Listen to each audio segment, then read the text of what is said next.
The morning sun didn't rise over Willow Creek. It clawed its way through a shroud of dust. And for Abby Wilcox, the world had died with it. 2 weeks. That's how long it had been since the sound of splintering wood and her mother's last scream had echoed up the ridge. 2 weeks since they'd carried her parents' bodies home. The neighbors had come, of course. They'd left pies that grew stale on the counter and offered words as empty as the house now felt. Then they'd gone back to their own lives, leaving Abby with the hogs, the silence, and a farm that was more of a grave than a home. At 22, she had been a treasure. Her mother made sure her hands stayed soft. Her father said her smile was too precious to be wasted on chores. She'd learned music and read books while other girls learned to churn butter and mend fences. That life was a ghost now. The hogs made sure she knew it. Every morning their squeals were a screeching alarm, a demand for a life she didn't know how to live. She'd stumble out, the slop bucket heavy enough to break her thin arms, and try to feed them. Most of it would splash onto her dress, into the mud, anywhere but the trough. The hogs didn't care.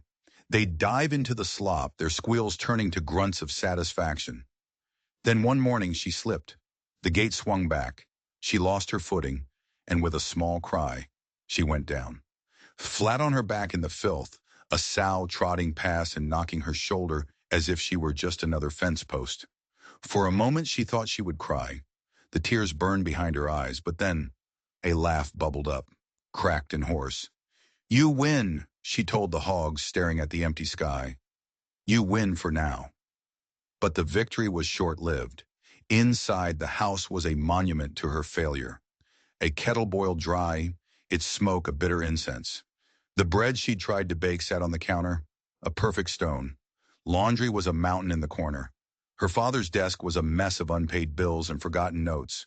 The house didn't smell like her mother's lavender soap anymore. It smelled of fear.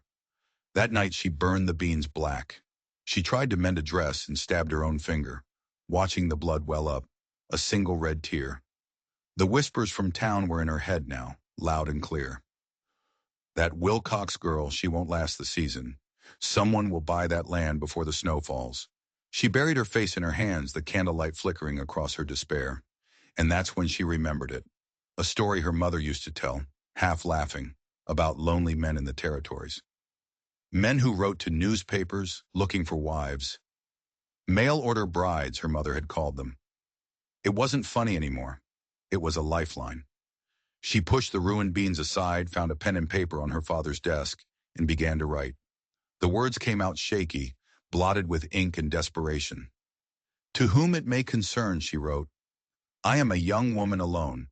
My parents are gone. I have a small farm and hogs I cannot manage. I am seeking a husband. He must be strong and handsome if God is kind. He must not be afraid of hogs or hard work. I can offer a roof over his head, and I will try to be a good cook, though I am not now. I offer loyalty. I only ask that he never sell this place. It was my parents' home." She read it back, her cheeks burning with shame. It sounded like she was selling a mule, not asking for a life partner. But she folded it, sealed it with wax, and waited for the peddler. The next morning she stood by the road, the letter clutched in her hand like a prayer. When the peddler's wagon rattled into view, she felt a surge of panic. "Morning, Miss Wilcox," he called. She held out the letter. "Could you take this to the newspaper office in town?" He took it, no questions asked, and tucked it away. The wagon disappeared, leaving her in a cloud of dust and uncertainty. She had no idea who might answer, if anyone would answer. The thought was terrifying, but it was the only hope she had left. What she didn't know, what she couldn't possibly know, was that her desperate plea was already traveling on the wind, heading south. And 30 miles away, in a dusty camp where the desert met the hills, a man was writing a letter of his own. His name was Dan, 30 years old, broad-shouldered, with hands calloused by a life of hard work. He was Apache, and his words were just as desperate as hers. "I am a man who can work. I can build, mend, and tend to animals. I am Apache. I seek a wife who will not fear my people. I will give her my strength if she will give me a home." 2 letters, 2 lonely souls floating toward an unknown future. Abby went back to the house, scraped the burnt flour from the counter, and tried to believe that tomorrow could be different. Hope was the only tool she had left. She had no idea that her hope was about to arrive on a paint horse, with a rifle on his saddle and secrets in his eyes. The morning he arrived, the hogs were squealing like the world was ending. Abby was on her knees in the mud, hammer in hand, trying to fix the same rail that broke every other day. She'd already hit her thumb twice. When she heard the sound of a horse, she looked up, expecting the peddler. But this wasn't the peddler. The man who swung down from the saddle was tall and broad. His hair was long and black, tied back at his neck. His skin was the color of the earth, his eyes dark and serious. A rifle was slung on his saddle. He looked less like a farmer and more like a warrior. Abby scrambled to her feet, wiping her muddy hands on her already filthy dress. "Morning," she managed, her voice too high, her heart pounding against her ribs. He just touched the brim of his hat. "You are Abby Wilcox." It wasn't a question. His voice was low, with an accent she couldn't quite place. She nodded, clutching the hammer like a weapon. "And you are Dan," he stated just as simply. "I saw your letter in the paper." Abby's face went hot. She had written those words in the darkest pit of despair, never imagining a real, living person would actually show up. And now here he was, an Apache man, standing in her yard, looking at her like he was measuring her worth. "Well," she stammered, I suppose you should come in." He tied his horse, slung a small satchel over his shoulder, and followed her onto the porch. She pushed the door open, praying the kitchen didn't look as bad as she knew it did. Of course it did. The air smelled of burnt beans. Laundry was everywhere. Crumbs littered the table. Abby's throat closed up. It's not usually this messy." Dan looked around, his expression unreadable. "Looks like a house someone is fighting to keep," he said. "Not an empty one." His words, so simple and direct, eased a knot in her chest she didn't even know was there. She tried to pour him a cup of water with a steady hand. But of course, she tipped the whole pitcher. Water cascaded across the table, washing the crumbs into his lap. "Oh goodness, I'm so sorry," she cried, grabbing a towel and dabbing uselessly at his trousers. He gently took the towel from her, his large hand brushing hers, and calmly finished the job. "It's fine," he said. No smile, no anger, just those steady, dark eyes. They sat in silence, a silence so thick Abby could hear her own blood rushing in her ears. Finally, she couldn't take it anymore. "You read my letter." He gave a single, slow nod. "Read it many times. And you don't mind that I asked for someone strong and, well," she couldn't say the word. "Handsome," he finished for her. A corner of his mouth twitched, the barest hint of a smile. "Strong, I can be. Handsome, you must decide." Abby let out a shaky laugh. It was the first real laugh she'd had in weeks. "Fair enough." He reached into his satchel and pulled out a worn, folded piece of paper. It was his own letter. "I wrote too," he said, pushing it across the table. "Said I wanted a wife who would let me make a home." Her eyes widened as she read the simple, powerful words. He hadn't just come for her. He had his own reasons. "So you didn't just come because you felt sorry for me?" Dan shook his head. "I came because I am tired of sleeping under the stars. A man needs a roof. A man needs a reason." His gaze held hers, intense and searching. "If you will have me, I will work this land with you. If not, I will ride on." Abby's throat was dry. She had imagined a lonely farmer, maybe a widower from the next town. She had never in her wildest dreams imagined this, an Apache man with eyes like the midnight sky, offering her not pity, but a partnership. And just then, as if on cue, the hogs started squealing again, a sound of pure chaos from the yard. Abby jumped. "The pigs," she muttered. "It's always the pigs." Dan stood up without a word, walked out the door, and strode toward the pen. Abby hurried after him. The broken rail was hanging by a thread. Dan lifted it with one hand, slotted it back into place, and with 3 clean, powerful strikes of the hammer he'd taken from her hand, he secured it. The hogs went quiet. It was like they were stunned into silence. Abby just stared. "I've been fighting with that thing all morning." "Wood listens to a firm hand," Dan said, not looking at her. "Same as animals." The rest of the afternoon, he moved around the farm like he'd been born there. He fixed a hinge on the barn door. He chopped a mountain of kindling with smooth, efficient strokes. Abby tried to help, but mostly she just got in the way. She tripped over the woodpile. She spilled a bucket of water. She nearly fell into the trough. Each time Dan would reach out a hand and steady her, his touch firm, his expression unchanging. By sunset, the farm looked better, tidier. The hogs were quiet. The porch was swept. Abby sat on the steps, exhausted but with a strange new feeling bubbling in her chest. Hope. Dan sat near her, not speaking, just watching the sky turn from gold to purple. Thank you, she said softly. He just nodded. She took a deep breath. I know people in town will talk, she said, forcing the words out. A white woman and an Apache man, they'll have ugly words for it. Dan's jaw set, but his voice was calm. Talk is wind. It only matters if you let it blow you over. What about you? She asked, meeting his gaze. Can you stand me? I can't cook. I can't sew. I can't even keep the pigs in the pen.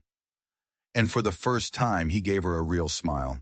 It transformed his face, chasing away the shadows. You are still here, he said. That is enough. Her heart did a strange little flip. She looked at the quiet house, thought of her parents, and then looked back at this stranger who felt less like a stranger with every passing minute. Maybe, just maybe, her desperate gamble was about to pay off. The first week was a clumsy dance. Abby would take a step forward, and the farm would push her 2 steps back. Every morning she woke up determined to prove she wasn't a charity case. Every evening she went to bed feeling like a fool. On Monday she made breakfast. The cornbread came out looking like a chunk of coal. Dan sat at the table, broke off a piece and chewed it without a word. Abby cringed at the sound of it crunching between his teeth. You don't have to eat that, she said, mortified. He swallowed. It fills the belly, was all he said. On Tuesday, she decided to tackle the mountain of laundry. She hauled it to the well, scrubbed a shirt until her knuckles were raw, and then promptly dropped it in the mud. By the time she was done, she was covered in dirt and soap suds, with tears of frustration streaming down her face. Dan found her sitting there, defeated. He knelt beside her, picked up a clean shirt, and began to wash it with slow, methodical movements. Don't fight the water, he said quietly. Let it do the work. She watched his strong, capable hands, feeling a fresh wave of inadequacy. You make everything look so easy. Easy comes after 1,000 failures, he replied, his eyes on his work. On Wednesday, she tried to make her mother's famous bacon and beans. She stoked the fire too hot, got distracted by a loose chicken, and the next thing she knew, the kitchen was filled with thick, black smoke. She threw open the door, coughing and choking, just as Dan walked in from the yard, axe in hand. His eyes widened. Fire? Only if you count beans, she gasped. He grabbed the pot and doused it in the water trough outside. A huge cloud of steam and smoke billowed up, and the hogs squealed in alarm. Abby buried her face in her apron. I ruin everything. He came back, poured her a cup of water, and pressed it into her trembling hands. Not everything, he said, his voice softer than she'd ever heard it. You keep trying. That matters more than burnt beans. But then on Thursday, something shifted. Dan was mending a harness in the barn, and Abby was trying to patch a hole in one of his socks. She pricked her finger for the 3rd time and threw the sock down in disgust. This is hopeless. It looks like a drunk spider crawled across it. Dan looked over. Let me see. She held up the mangled sock. He took it, studied her clumsy stitches, and handed it back. It will hold, Kanama, he said. Ugly sewing still keeps a man's foot warm. She looked at him, surprised, and then she laughed. A real, genuine laugh. He was right. It wasn't about being perfect. It was about holding things together. But the farm wasn't done testing her. A few days later, one of the young pigs got sick. It wouldn't eat, and it lay shivering in the corner of the pen. Abby was terrified. She didn't want Dan to see her fail again, so she didn't tell him. She snuck out to the barn that night, trying to remember the remedies her mother used to use. She sat in the straw, whispering to the little pig, praying it would get better. But it didn't. Dan found her there at dawn, slumped against the pen, her eyes red from crying. The pig was gone. His face was like stone. "You should have told me." "I wanted to fix it myself," she whispered, her voice choked with tears. I just, I wanted to do something right for once." He knelt beside the dead animal, his expression grim. "It was too late," he said softly. Then he placed a hand on her shoulder. It wasn't a gesture of pity, but of solidarity. "We are partners," he said, his voice rough. "Partners do not hide their struggles. We face them together." Those words hit her harder than any criticism. Partners. He had called them partners. They buried the pig under the cottonwood trees. Abby placed a few wildflowers on the small mound of dirt. She felt foolish, but Dan didn't laugh. He just stood beside her, his hat in his hands. As they walked back to the house, the silence felt different. It wasn't empty anymore. It was comfortable. "I don't want you to feel like you're just a hired hand," she said, her voice barely a whisper. I want you to feel like this is your home too." Dan stopped and looked at her, his dark eyes searching her face. After a long moment, he gave a single nod. "Partner is good," he said. That night she made cornbread again. It wasn't perfect. It was a little burnt on the edges, but it wasn't a rock. She placed it on the table between them, her heart pounding. Dan broke off a piece, chewed it thoughtfully, and then looked at her. "Better," he said, and Abby beamed. It was just one word, but it felt like a victory. For the first time since her parents died, she felt like she wasn't fighting a losing battle. She had a partner, and that changed everything. But she had no idea that their partnership was about to face a threat far worse than burnt beans or sick pigs. A storm was coming, and it had a name: Mr. Harlan. By midsummer, a fragile peace had settled over the farm. The hogs mostly stayed in their pen. Abby's cooking was improving. The house was starting to feel like a home again. But peace is a delicate thing on the frontier, and trouble always knows where to find it. The first hint of it came when they rode into Willow Creek for supplies. Abby hadn't been to town since the funeral, and she felt a knot of anxiety tighten in her stomach. As they walked down the dusty main street, she could feel the eyes on them. She could hear the whispers. "That's the Wilcox girl, and look who she's with, an Apache." She lifted her chin, trying to ignore them, but the words still stung. Dan walked beside her, his face a mask of calm, but she saw the way his eyes scanned the street, missing nothing. Inside the general store, a man approached them. He was large and fleshy, dressed in a fancy vest that strained at the buttons. His smile was all teeth. Abby recognized him immediately. Mr. Harlan. He owned half the valley. "Miss Wilcox," he said, his voice oily. "Or is it Mrs. now? The town is buzzing with curiosity." Abby forced a polite smile. "Mr. Harlan." His eyes slid from her to Dan, and his smile tightened into a sneer. "You've got yourself in a difficult situation, girl. This farm, your father's debts, and now this." He waved a dismissive hand in Dan's direction. "Folks are saying you've lost your mind." Dan didn't move, but Abby felt him tense beside her. "I'll get to the point," Harlan continued, leaning closer. "I'm prepared to make you an offer. Sell me the farm. I'll pay off what your father owed me, and you'll have enough to start a new life in town. A proper life. Better than wallowing in pig mud." The blood rushed to Abby's face. "This was my parents' home. It's not for sale." Harlan's smile vanished. "Pride is a poor substitute for a roof over your head, Missy. My offer won't stand forever." Dan took a step forward. He didn't raise his voice. He didn't have to. She said no. The store went silent. Harlan's face turned a blotchy red. He looked Dan up and down. "You best watch yourself, Apache. You're a long way from home." "This is my home," Dan said, his voice flat and cold. Harlan sputtered for a moment, then turned on his heel and stormed out of the store. Abby was shaking.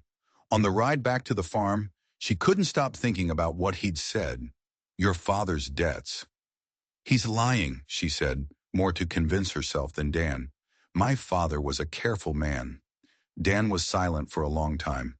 "Maybe," he said finally, "or maybe he carried a burden you never saw." The thought chilled her to the bone. The trouble escalated. A week later, one of Harlan's ranch hands rode up. claiming two of their hogs had wandered onto his property. He demanded payment.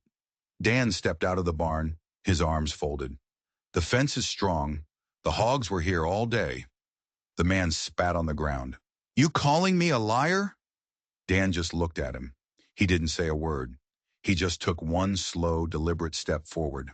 The silence was more threatening than any shout. The ranch hand backed his horse away, muttering curses under his breath before riding off. He'll be back, Abby said, her voice trembling. They won't stop. Then we will be ready, Dan replied. But the pressure was constant. Harlan spread rumors in town. He told people Dan was dangerous, and that Abby was a fool. Some of their neighbors stopped waving when they passed. The isolation began to feel like a wall closing in around them. One night, a fierce summer storm rolled in. The wind howled and the rain came down in sheets. The hogs panicked, crashing against the fence rails. Dan! Abby cried as a post splintered. He was already outside, his body braced against the gate as the storm tried to rip it from its hinges. Bring me a plank! He yelled over the wind. She ran, slipping and sliding in the mud, and brought him a heavy piece of wood. Together they fought the storm. They hammered and braced, their bodies soaked, their muscles aching. They were two small figures against the fury of the storm, fighting for their little piece of the world. And they won. As the storm passed, leaving a quiet drizzle in its wake, they collapsed against the fence, exhausted and mud-spattered. Abby started to laugh, a breathless, giddy sound. We did it! Dan looked at her, his face streaked with rain and dirt. In that moment, she saw something in his eyes she had never seen before, a fierce, protective warmth that made her heart skip a beat. You did not run, he said, his voice rough with emotion. Neither did you. The world seemed to fall away. There was only the sound of the rain, the smell of the wet earth, and the look in his eyes. He reached out and gently brushed a wet strand of hair from her face. His calloused fingers were surprisingly gentle against her skin. And then he leaned in and kissed her. It was a kiss born of shared struggle and stubborn hope. It tasted of rain and earth and belonging. When he pulled away, she was breathless. I suppose, she said, a small smile playing on her lips, that was bound to happen. Some things are meant to be, he replied, his own smile faint but real. They had survived the storm. But Abby knew, with a certainty that chilled her to the core, that Harlan was a storm of a different kind. And he was not done with them yet. She had no idea how right she was. The real fight was just beginning. The days after the storm were different. The air between them had changed, charged with an unspoken tenderness. The work was still hard, the days still long, but now there was a new current of warmth flowing through the farm. They fell into a rhythm that was less about survival and more about building a life. Abby would burn the biscuits, and Dan would tease her, saying he preferred them that way, which would earn him a playful swat with a dish towel. He would spend hours carving a small piece of wood, and she would watch, fascinated by the way his strong hands could create something so delicate. At night, they would sit on the porch, their shoulders brushing in the comfortable silence, and watch the stars come out. Abby started talking about her parents, sharing small memories of them. Dan would listen, his gaze on the dark horizon, a silent, steady presence by her side. One evening, she gathered the courage to ask him about his own family. He was quiet for a long time. They are gone, he said finally, his voice flat. Some were taken by sickness, some by soldiers, the rest scattered to the wind. Her heart ached for him. She reached out and took his hand, her fingers lacing through his. Then let's make this our family, she whispered. This farm, you and me. He turned his hand over and squeezed hers, his rough palm a comforting weight. Ours, he said, and the single word was a promise. But their fragile peace was shattered when Harlan made his next move. It wasn't a direct threat this time. It was something worse. A notice arrived from the bank in town. It said that her father had taken out a substantial loan, using the farm as collateral, a loan that was now past due. The letter stated that if the full amount wasn't paid within 30 days, the bank would foreclose and the farm would be put up for auction. Abby stared at the paper, the words blurring through her tears. 30 days. It was an impossible sum. They would never be able to raise that much money in time. "He's behind this," she said, her voice shaking with rage. "Harlan, he must have bought the debt from the bank." Dan read the letter, his face grim. "It is possible." Despair washed over her. It felt like they had fought so hard, only to be trapped in a cage they couldn't see. "What are we going to do?" she whispered. "We fight," Dan said, his voice a low growl. "We do not let him win." "But how?" They worked harder than ever. They took on extra jobs, Dan hiring himself out to neighboring farms, Abby selling her mother's few remaining pieces of jewelry in town. But it was a drop in the ocean. The deadline loomed over them, a dark cloud that blocked out the sun. One night, unable to sleep, Abby found herself at her father's old desk. It was still cluttered with his papers, a painful reminder of everything she had lost. She had avoided cleaning it out, the task too heavy for her grieving heart. But now, driven by a desperate hope, she began to sort through the stacks of old receipts and letters. Hours passed. Her eyes burned from the dim lamplight. She was about to give up when her fingers brushed against a loose floorboard beneath the desk. Her heart quickened. She pried it up, and there, tucked away in the dusty space below, was a small leather-bound ledger. She opened it. Her father's neat handwriting filled the pages. At first it looked like a simple record of farm expenses. But as she read on, a different story began to emerge. It wasn't just a ledger. It was a record of every transaction her father had ever had with Harlan. And it was all there, in black and white. Harlan hadn't just been a neighbor. He had been loaning money to farmers all over the valley for years, charging them outrageous interest rates and using strong-arm tactics to collect. The ledger detailed a systematic scheme of predatory lending. And then she found it. The entry for her father's loan. The amount was far less than what the bank was claiming. And next to it, her father had written a note. Paid in full June 10th. Harlan refused to provide a receipt. He had paid it off. The debt was a lie, a fabrication Harlan was using to steal their land. But that wasn't the most shocking part. The ledger contained records of Harlan's dealings with dozens of other families in the valley, many of whom had already lost their farms to him. It was a book of secrets, a testament to one man's greed and the suffering it had caused. Abby's hands were trembling as she closed the book. This changed everything. It wasn't just about saving their farm anymore. It was about justice. But what could they do? Harlan owned the bank. He had the sheriff in his pocket. It was her word and a dead man's ledger against the most powerful man in the valley. Dan came in, his face etched with worry. "Abby?" She looked up at him, her eyes shining with a fierce new light. She held up the ledger. "I think," she said, her voice steady and clear, "I just found a way to fight back." The final day arrived like a death sentence. The sky was a cold, hard gray.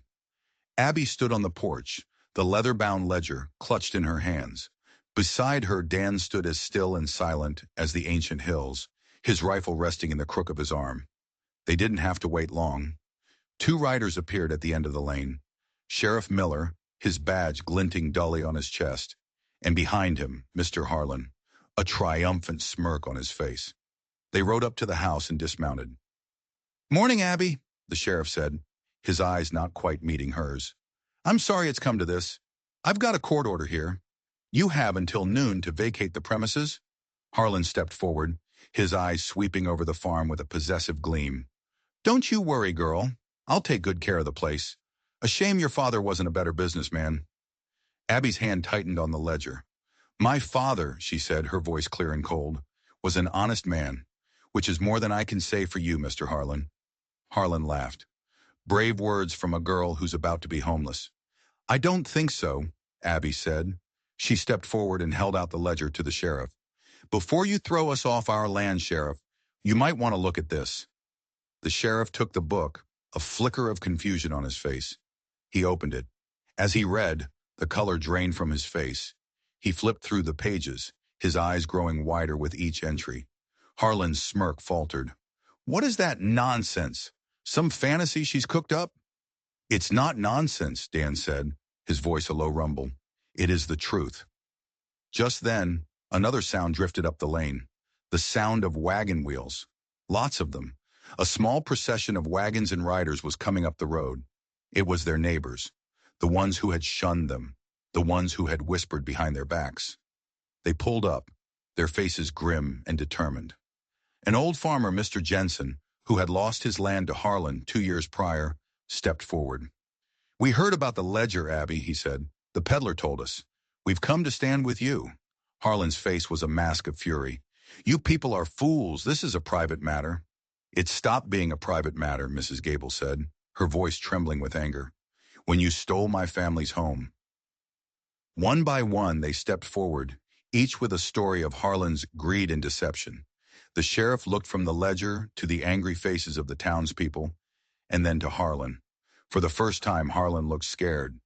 "Sheriff," he blustered, "are you going to let this mob dictate the law?" The sheriff closed the ledger. He looked Harlan straight in the eye. "No, Mr. Harlan," he said, his voice hard as iron. "I'm going to enforce it. This ledger provides evidence of fraud, extortion, and theft. You are under arrest." Two deputies stepped forward and grabbed Harlan's arms. He struggled, his face purple with rage, but it was no use. As they led him away, a cheer went up from the crowd. Abby felt a wave of relief so powerful it almost brought her to her knees. Dan's hand found hers, his grip strong and steady. It was over. They had won. That evening, the farm was filled with the sound of laughter and music. The neighbors had stayed, bringing food and drink to celebrate. For the first time in a long time, the old house felt full of life again. As the party wound down and people began to head home, Abby and Dan stood on the porch, watching the last of the wagons disappear down the lane. The air was cool and crisp, and the stars were scattered like diamonds across the black velvet sky. Abby leaned her head on Dan's shoulder. "We did it," she whispered. "You did it," he corrected, his voice soft. "You found the truth." "I couldn't have done it without you," she said, looking up at him. "You taught me how to fight." He smiled, a true, warm smile that reached his eyes. "And you," he said, "taught me how to build a home." They stood there for a long time, in the quiet of the night, two people from different worlds who had found a home in each other. The next day, they took an old plank of wood and some paint. Together, they made a new sign for the end of their lane. The letters were a little crooked, but the message was clear. It read, "This home is kept by two hearts, not for sale."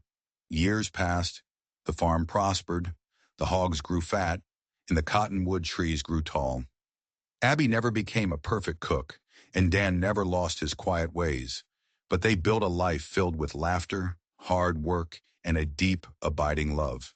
Their home became a haven, a place where people knew they would always find a warm welcome and a helping hand. The sign at the end of the lane faded with time, but its message endured, a testament to the two stubborn souls who had refused to be broken. They had faced down loss, prejudice, and greed, and they had built something beautiful in the middle of it all.